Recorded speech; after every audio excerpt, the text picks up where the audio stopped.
I said a generous 601, and I do have 601. So um, I would just get things started here. A bit of introductions, anyways, for folks just coming in here. Welcome.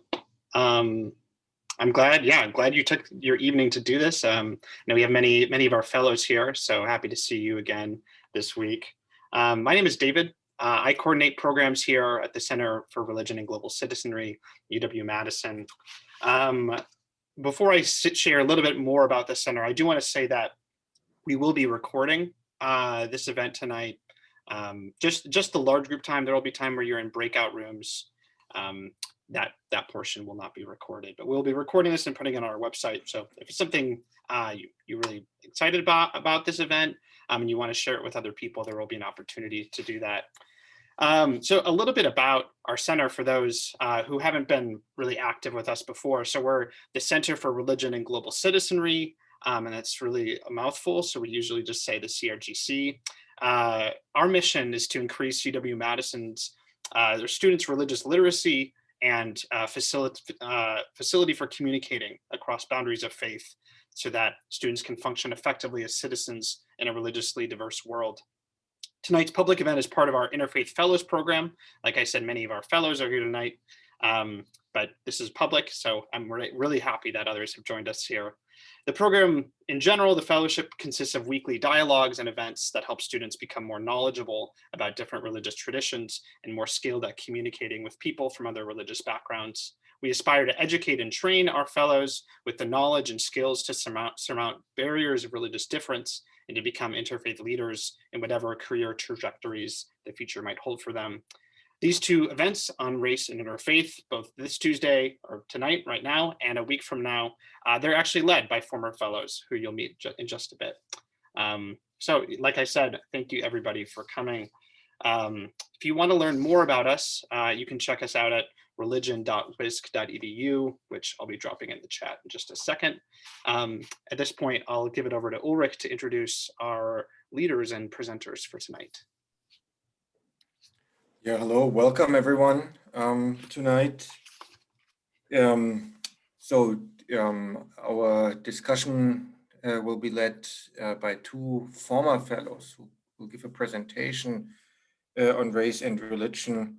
And as someone who does this for a while, who is or has the title director of the center, it's always an honor, or it's always great to see former fellows growing out of the fellowship and then come back and talk about something that has been important for them or is still important for them. And it's just makes me very happy today to see Ufaira Shaikh from Milwaukee and Erin Jenkins from Delaware, two former fellows of the center. So just a sentence about each of them. Ufaira majored last spring, 2020.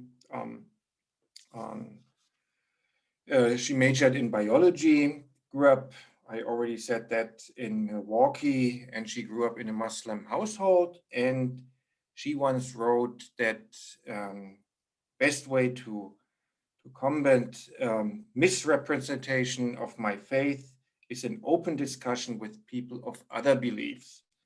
And that sparked her interest in interfaith dialogue. And she will continue with interfaith dialogue tonight as a leader of the program.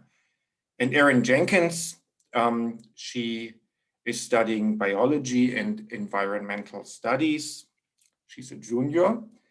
And she was raised in the Baptist church. And she once wrote, "The challenges I face, or during the challenges I face, my faith has always remained a constant and kept me grounded. I was able to find faith groups on campus and a supportive congregation. And I seek an understanding of the impact of other religions and beliefs on the lives of others." So with these little introductions, self-introductions, they will continue with this. Again, profoundly honored, profoundly happy to see the two. And with that, the floor is yours, Erin and Ophira, and welcome, and again, welcome everybody tonight. Thank you, Ulrich, for that warm introduction. I'll go ahead and share my screen. Oops, very much the wrong button. Okay, present. So for today's session, as you guys all hopefully are aware, is about exploring race and interfaith on campus. So thank you, Ulrich, for the wonderful introduction. My name is Ophira Sheikh. I graduated in May 2020, and unfortunately, I didn't get to walk the stage or anything due to coronavirus, but it was still an interesting experience. I also have certificates in African Studies and Educational Policy, and my preferred pronouns are she and her. Just a disclaimer sort of situation, I have a motion sensing light, so you might see me fidgeting. I'm not trying to be rude or disrespectful, but I need to move to keep the light on. So yeah, it's off now, so yeah. Good evening, everyone. My name is Erin Jenkins, and I was an Interfaith Fellow for the 2019-2020 school year. I'm currently a junior here on campus at UW-Madison, and as he said, I'm studying biology and environmental studies, and I utilize she, her pronouns. Okay, so this slide shows our objectives for today's session. They may seem familiar, and they should be because they have been mentioned on the promotional flyer if you've read it, but I'll go through them again. So first, we want to explore how our racial and religious identities shape our experiences on campus. Second, we want to expand social awareness. And thirdly, and most importantly, we want to find solutions to carry the conversations we have in this space beyond what we've covered today. So we want to keep the momentum going. And before we delve into our discussion today, we'd like to make sure that all of us here are on the same page. So there's a couple of words that we have used or are going to use throughout the presentation. I mean, we want to see, what is your current definition of these words as you're entering the space today? So how would you define interfaith? How would you define race, intersectionality, microaggression, and diversity? And we welcome you to let us know in the chat just to see what our different definitions are right now. We'll give you a few minutes to do that.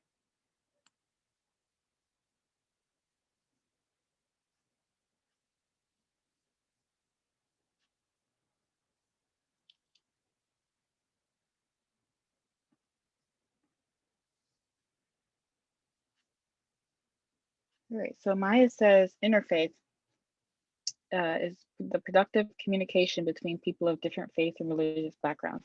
Love that. Thank you, Maya, for sharing. And it's certainly okay if people are, of course, a little too shy. We have a couple of definitions that we pre-prepared, and I'll go ahead and read those out. Interfaith, we believe, is relating to or between different religions or members of different religions. Race is referring to the major groupings into which humankind is considered to be divided on the basis of physical characteristics or shared ancestry. Intersectionality, which of course you can think of our title, we're looking at the intersection of faith and race, but in general is the interconnected nature of social categorization such as race, class, religion, and gender as they apply to a given individual or a given group, regarded as creating overlapping or interdependent systems of often discrimination or disadvantage. A microaggression is an indirect, subtle, or unintentional discrimination against members of a marginalized group.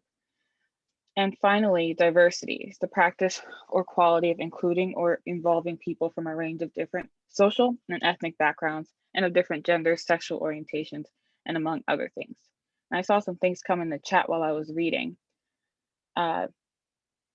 And certainly encourage you to read those and bring them up, because as you see, a lot of times the definitions differ, but I think they're certainly centered around the same main ideas, especially when we look at microaggression and intersectionality.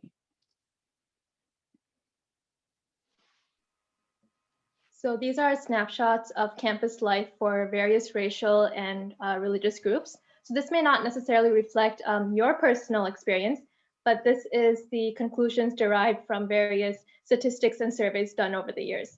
So for example, Muslims are as likely to experience racial discrimination as they are to experience religious discrimination, highlighting like the intersection of race and religion. On our UW campus specifically, a survey indicated that white students and politically conservative students felt more welcomed compared to their peers. This is supported by a study that mentions that Jewish students are the least likely to view their campus as religiously exclusive. Another study also echoes the same sentiment, stating that young Black Protestants believe that there is a religious divide in the country. This quote or this statistic will be further explored in Erin's section when she mentions the Black church. Okay. And in addition to more of a statistical representation of campus climate, we'd like to provide you with more anecdotal evidence that really an intersection of race and faith do occur, and it's something that we need to address. And so if you're unaware, over the summer, a current UW-Madison student started an Instagram account called BIPOC at Wisco. And BIPOC stands for Black Indigenous People of Color, and of course at Wisconsin, UW-Madison. And so on this page, it allows students, past students, future students to anonymously give examples of bias or discrimination that they face. And so of course, I know these are really long and we're not gonna read them all aloud, but I'm gonna give you a little bit of a summary of some of the experiences. So over here to the left, a student says, I've had to explain that the language my family speaks is Hindi while their religion is Hinduism. One of the hardest things to explain is that going back to your home to celebrate the holiday is not a fun vacation at all, but I get to see family members I haven't seen in years that have aged, try to enjoy time with them, and hope I'll be able to see them again. So really balancing school, but also their commitment to faith and celebrating holidays, especially when often they don't get time off to do that compared to other religions. And so the one on the right says, well, they state that they are not Black, but I am biracial and Jewish, with a roommate that is racist, a Holocaust denier, which both of these individuals' identities were attacked. And there was a lack of urgency by university housing to protect the individual. In these next two examples, we see some more experiences by students. So the entry on the right is from a student who does not feel like the Muslim Student Association is inclusive. Specifically, they write, I'm not intending to attack MSA, I'm just pointing out flaws because I want to be a better, welcoming org for all Muslims. Also, while I'm here, I've met Black Muslims who stay clear of MSA because of experience with anti-Blackness. So please do more for Black Muslims. And then finally, another student shared, I've had people ask about arranged marriage and joke about how me dating is pointless because my parents will pick who I end up anyway. I've had Christian people who consider themselves far more religious than I ask if I'm eating cows, drinking, or sitting without crossing my legs was even allowed in my religion. So as you can see, people have really been experiencing some hurtful things on campus as it relates to their faith and their race. So what we've covered so far is just a glimpse into what race and interfaith or religion is like for other students on campus. And now I'd like to share my personal experience. So some background, I'm of Indian descent and I am brown, which is important to note because not all people from India have dark skin. That's a common misconception.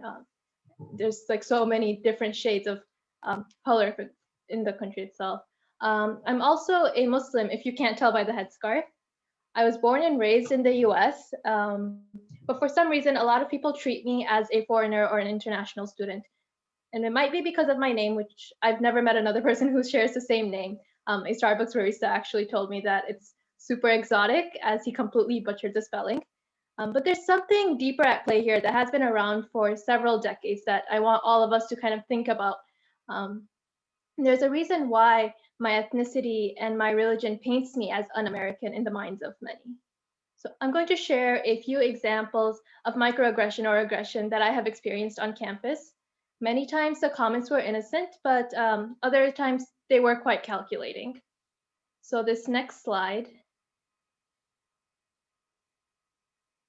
Okay, so this next slide shows a lot of the comments I have heard over my 4 years on campus, and I'm going to share some of the stories behind them.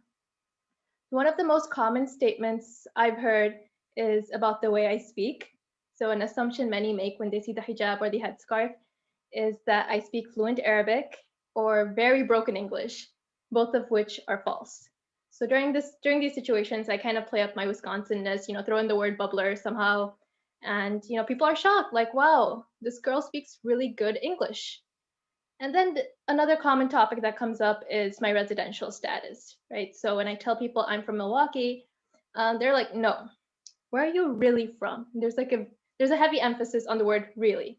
So then I'm like, okay, you caught me. I was born in Chicago, but that's not what they're looking for either. And so what they're really looking for is the reason why my skin is brown or why I dress the way I do. And they don't give up until they find out that my parents came on plane and not on the Mayflower. So these are just some innocent examples, but there have been some more aggressive situations. For instance, the one that comes to mind was during my very first college discussion. I think it was Anthro 104, and we were discussing women in Afghanistan, right? And so in this class, keep in mind that I'm the only Muslim. I am the only one wearing a headscarf, and I have the darkest skin. So clearly, I guess I kind of look like the people we're talking about, right? And I felt like I was put on the spot, but it's okay, it happens. And so discussion was going pretty well. Everybody was respectful up until the 1 minute before the bell rang. And there's this one guy in my class, and I quickly learned, because it was a fix, so you're with the same students throughout the semester, right? So this guy had a really annoying habit of mansplaining everything. And he said something along the lines of, well, some religions are just more violent and more into war than others. And I couldn't say anything. I was in shock. And before I could respond, class ended and he booked it out of there. But despite all of these occurrences, I can say that I felt very safe on campus most of the times. I had a space where I could express myself. I met amazing and very open-minded people. For example, praying 5 times a day is something that is very important to Muslims. And it sometimes happened that my apartment would be too far to go pray and then go ahead to my next class and be there on time. So that the fact that there are spaces on campus where people can go pray or meditate, it meant a lot to me. So the first time I tried finding such a space, I think it was in Union South, and I got directed to the bathroom. But once I did find the space in Union South, I went there often, and I made it was so convenient because I could pray and then rush to my next class, and it didn't affect any aspect of my identity as a student, as a Muslim. So it worked really well.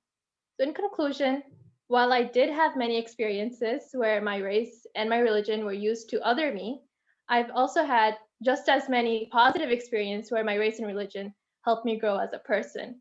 And the vast majority of these experiences have happened on this campus.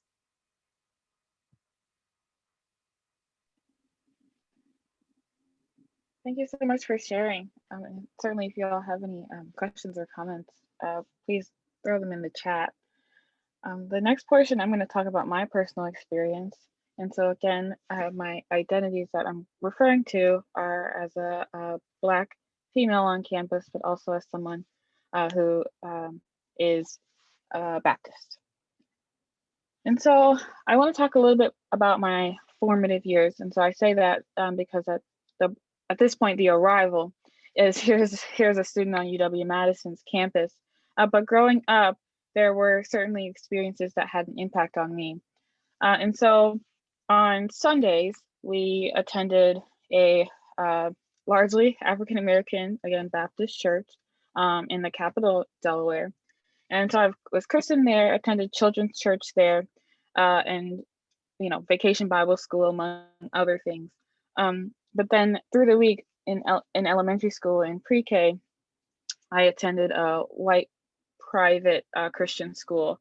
And so certainly growing up, I don't think I necessarily thought about these stark differences in my experience. Of course, a lot of it was reinforcing the same values that I hold dear as a Christian. But I think growing up and becoming more aware of events happening in the world and really the reality of bias and structural racism is when I started seeing those differences in my experiences. And so that kind of coming of age also aligned with me attending public school. And so there were certainly times where there was some inner turmoil in making sure that I stood true to my identity, but also recognized that I am proud of both identities. And so in high school and middle school, I attended public high school and middle school, but I again, it's still attended church on Sundays, but through the week, I participated in a program called Girl Empowering Ministries. And so through that, I was able to learn lots of Bible verses and really engage with people my age, again, to continue strengthening my faith. And so that background that I wanted to provide you kind of sets the stage for what I was looking for when I got here to UW-Madison. So I'm still a member of my church back in Delaware, but I joined Mount Zion Baptist Church, which is a church on the south side of Madison under Watch Care. And so that's essentially them taking me in as a member until I leave to go back to Delaware or go on to the next city as I pursue professional school. But here at Mount Zion, I was also baptized and I attend Sunday school regularly. But I was also looking for the group of students within the church who, again, were similar age as me, but I could understand the student perspective as we also pursued faith. And so when I got on campus, this was a really important thing for me to find, and I certainly found that at Mount Zion. And so when I talk about Mount Zion and of course Calvary Baptist Church, where I was christened and kind of where it all began, I want to think of kind of help you all explore the Black church from my perspective, and a few things that kind of are the hallmark of what we'll call this institution. And so when I think of the Black church, I certainly think of it as the center of a community. And I want to emphasize that as a physical and social center. So physical meaning a lot of times it's in walking distance from many people's homes and kind of in the center of neighborhoods and things like that, but also social. You'll see many people long after the service has ended, just greeting people, meeting people, kind of making arrangements and things like that. But I also want to explore the pastoral role.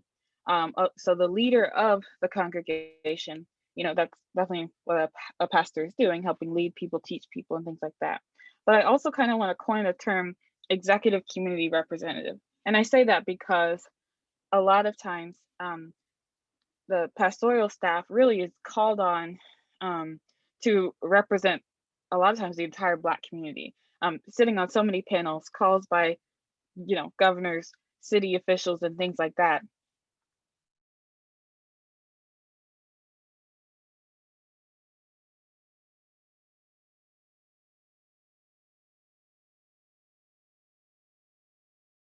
Other races. And so I'm not necessarily saying that's a good or bad thing, but it definitely, sorry if I'm cutting out.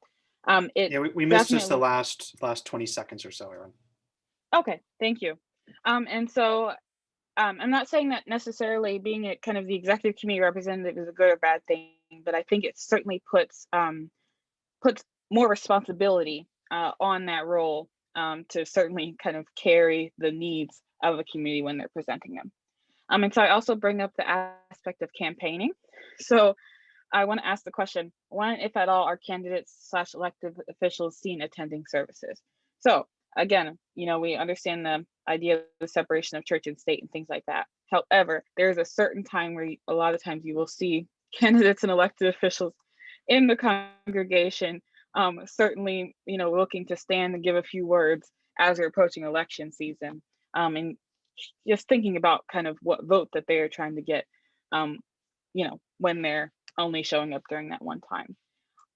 But also, Black church may also represent a safety net for public assistance. So if you think about the benevolence fund and things like that, certainly just kind of reinforcing, especially during COVID and other times, really kind of reinforcing the community, which is so very important. Some things that are kind of make me chuckle a little bit as I visit different churches is the building fund.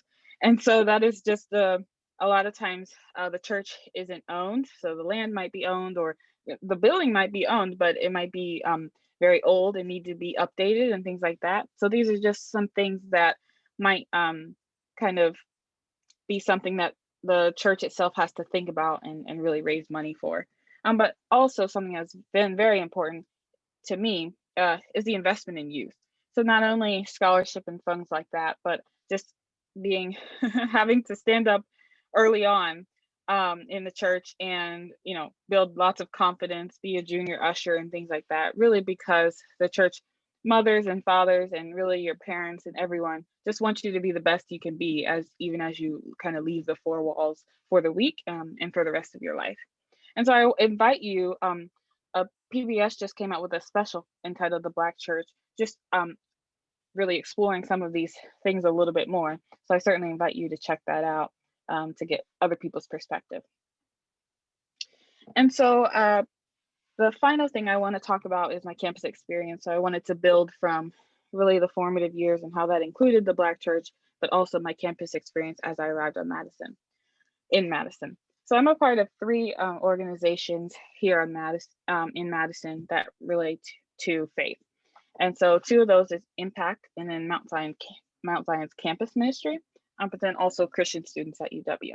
And so the demographic of these organizations is a little bit different.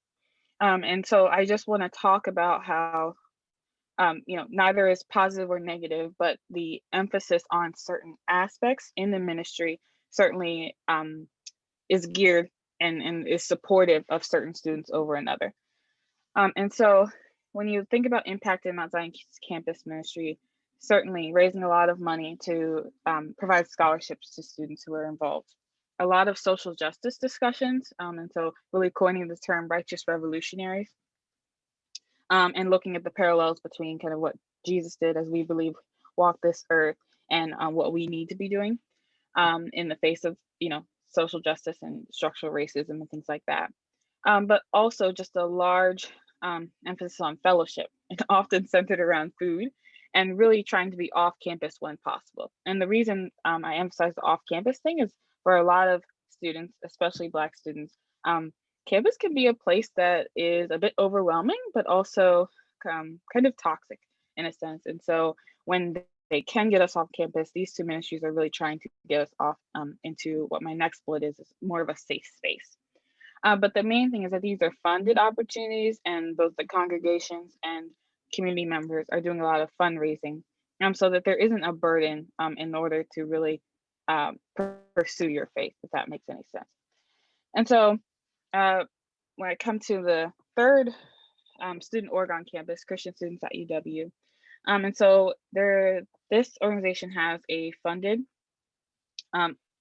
it is sponsored by a local organization here in downtown, a local church here downtown. And they have funded staff for the student organization, unlike the other 2 on the left. But students have one-on-one time with these staff, lots of bonfires, formal and structured reading challenges, but also specific tending to be non-rigid schedule events, and really limited discussion of potentially controversial topics. And so certainly, people say there's a time and a place for everything, but you can certainly see how some of these differences might provide more of a safer space for people who might be, Black and Christian versus other races and Christian. So that has been my experience, even though I do value both of the spaces, and certainly for different reasons. Thank you, Erin. So at this point, we'll break into our small discussion groups. And so now that you've heard from both Erin and I, reflect on our experiences, and in your groups, get to know each other, share your own backgrounds and your own experiences. Also decide who will speak and record your discussion points, because be ready to share with the group once we all come back together. The questions are general guidelines. So for some questions, you may answer yes, some the answer may be no. But it'd be interesting to hear your explanations for what systems and factors are in play that result in the answer that you chose. So on this next slide, the next slide, please. So on this slide, we have the questions, and the questions are also given to the fellows that will be with you in your groups, and we'll have them in the chat box so everybody can access them.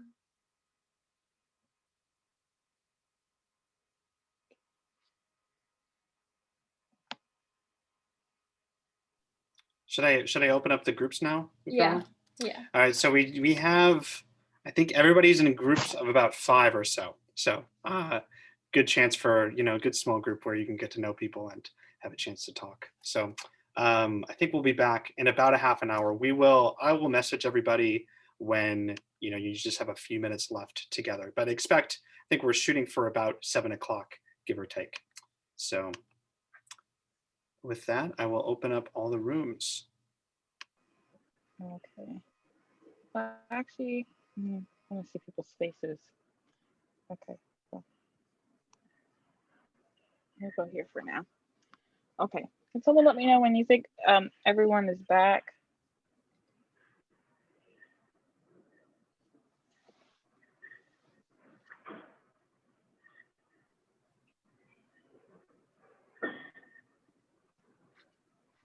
All right. Do we think all the rooms are closed?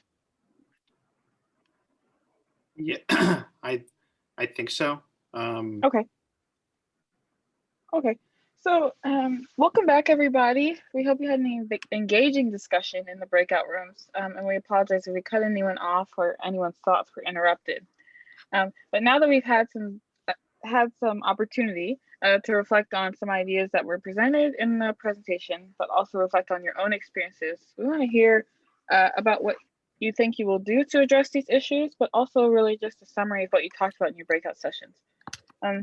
So can I have a representative from room 1 kind of just share what you all talked about?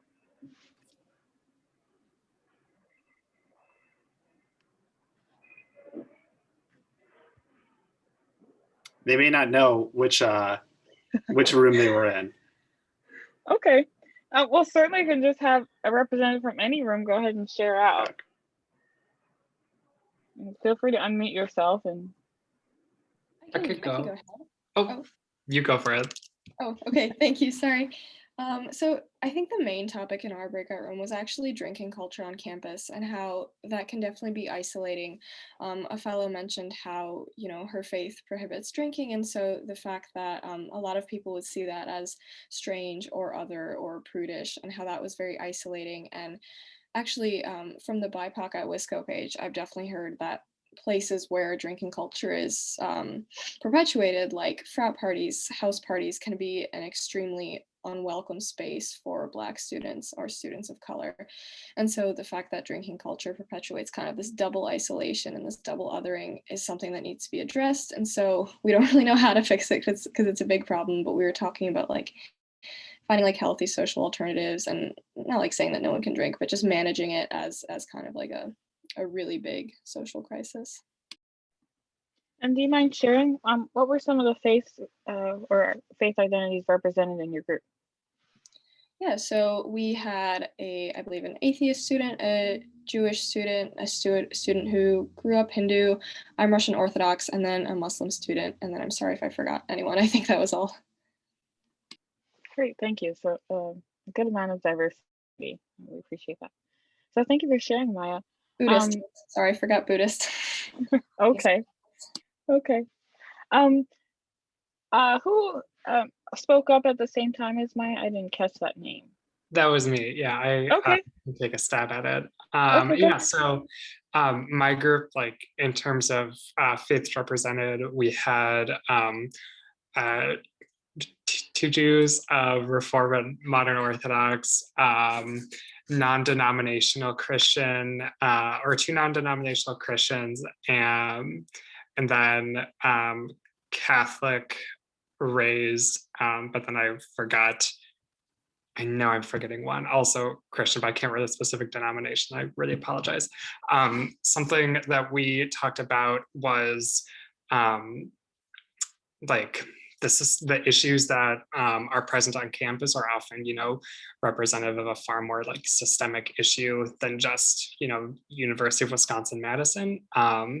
And we weren't really able to come up with super tangible, plans to take, but there was an acknowledgement that any solution, there are probably going to need to be multiple that are happening, together and kind of weaving together to cause a change. And the change likely wouldn't be the university itself. The university can take tangible changes, but in terms of addressing the real systemic issues, those are likely to take place in other places, and the university will kind of like be a part of like a aftershock or avalanche effect or whatever metaphor you want to use. Um, and yeah, that's kind of a lot of what we talked about.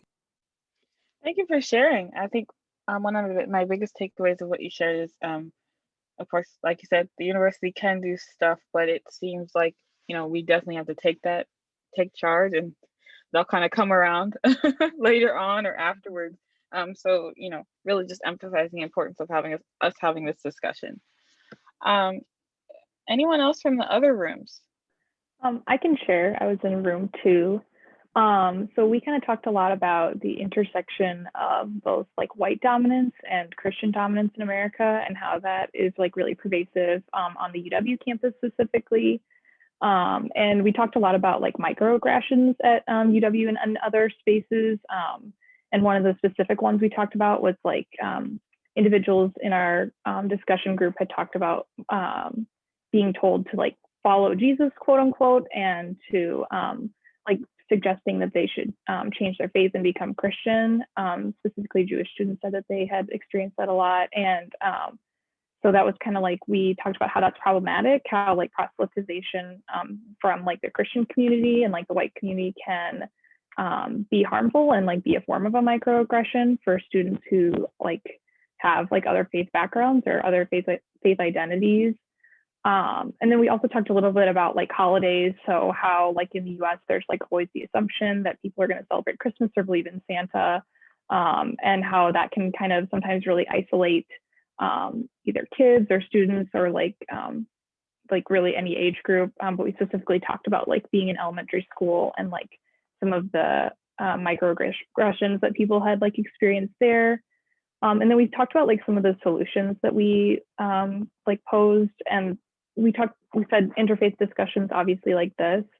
And then we also talked about calling in and not calling out like as part of those discussions. So like being able to like point out when people are saying things that like are racist or like are discriminating against someone's like beliefs. And then we also talked about like better religious education. So some folks talked about their experiences with religious education, how it was like very white and Christian centric, and how that often like led to a lot of like misconceptions, and that, improving religious education could be a tool to like increase knowledge and awareness and decrease like incidents of discrimination and stuff like that. So yeah. Thank you, Grace, for sharing. I especially like calling in and not calling out. That's a really good point to make. I especially think of interfaith groups. One of the biggest things, we're not trying to make anyone convert to anything else, but really that informative aspect, and really working to make sure that we all have the space to express our beliefs. So thank you so much for sharing. I think we have one more group, or maybe 2. Yeah, so I was in group 5, and yeah, we had a really good discussion too.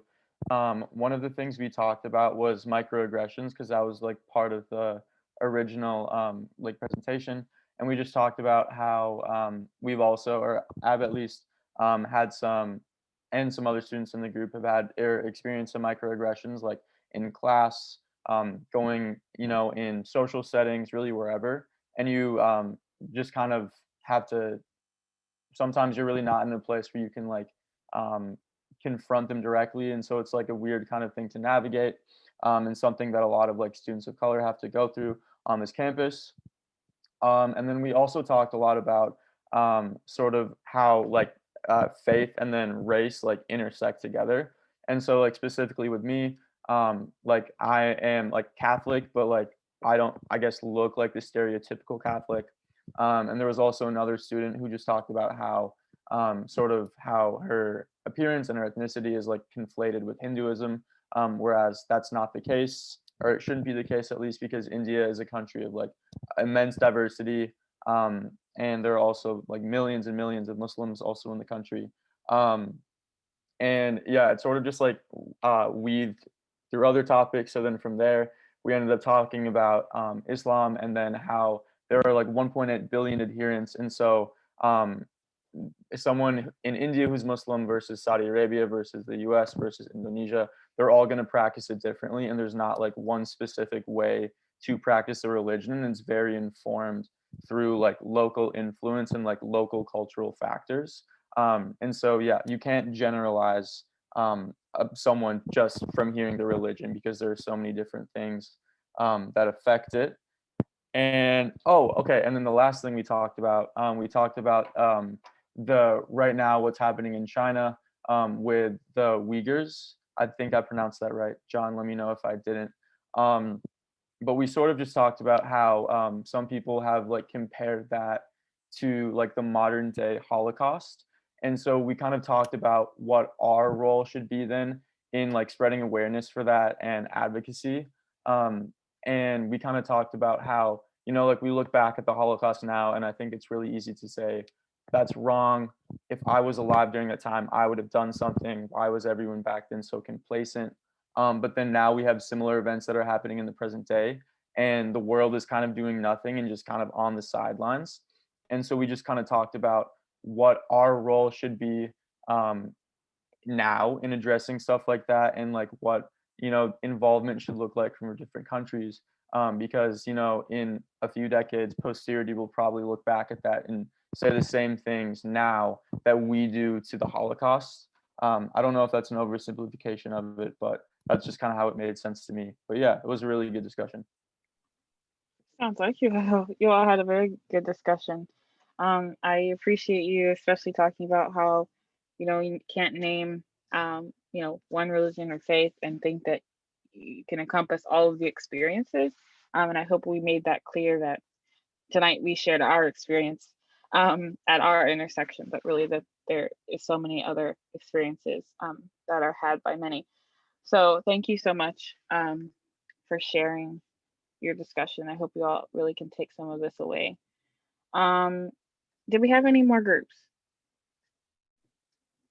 So our group talked a lot about kind of the appropriate time to talk about other religions. So we talked a lot, there's 2 RS people, or religious studies people in our group. So that obviously, like, how religion is talked about in the classroom, especially when the professor is not necessarily of the same tradition or culture that they might be talking about, and when it's appropriate to be able to do that. And we also talked about kind of the need for socializing forgiveness. So if someone does perform a microaggression on you, part of that reaction, but after correcting them, being able to forgive them for your own sake as well as theirs, to make it more productive of a conversation.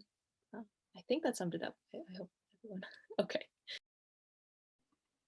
Thank you so much, Emma, for sharing. I am really happy that you all engaged so well in discussion.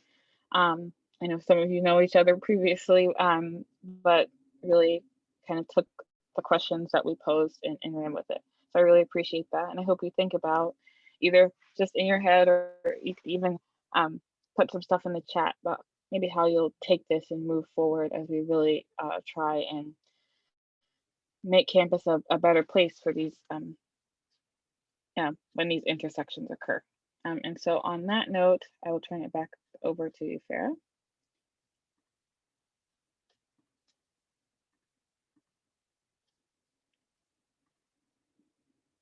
And the last thing is, these are some of the resources that we cited, that we mentioned before. So like now we're starting to like really wrap up. So if you guys have any questions that you want to ask us about anything that we've talked about, or like just anything in general, please feel free. And also next week, there is another event about race and interfaith in professional life. So we hope to see you all there too, and just carry forth the discussion that we started today.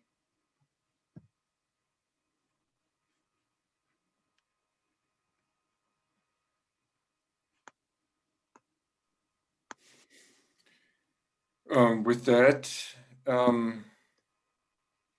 thanks everyone, in particular Aaron and Ufaira. And we have a sequel to this, and you're all now most of you are fellows. But everyone is, of course, invited, and invite back the ones you invited for this week.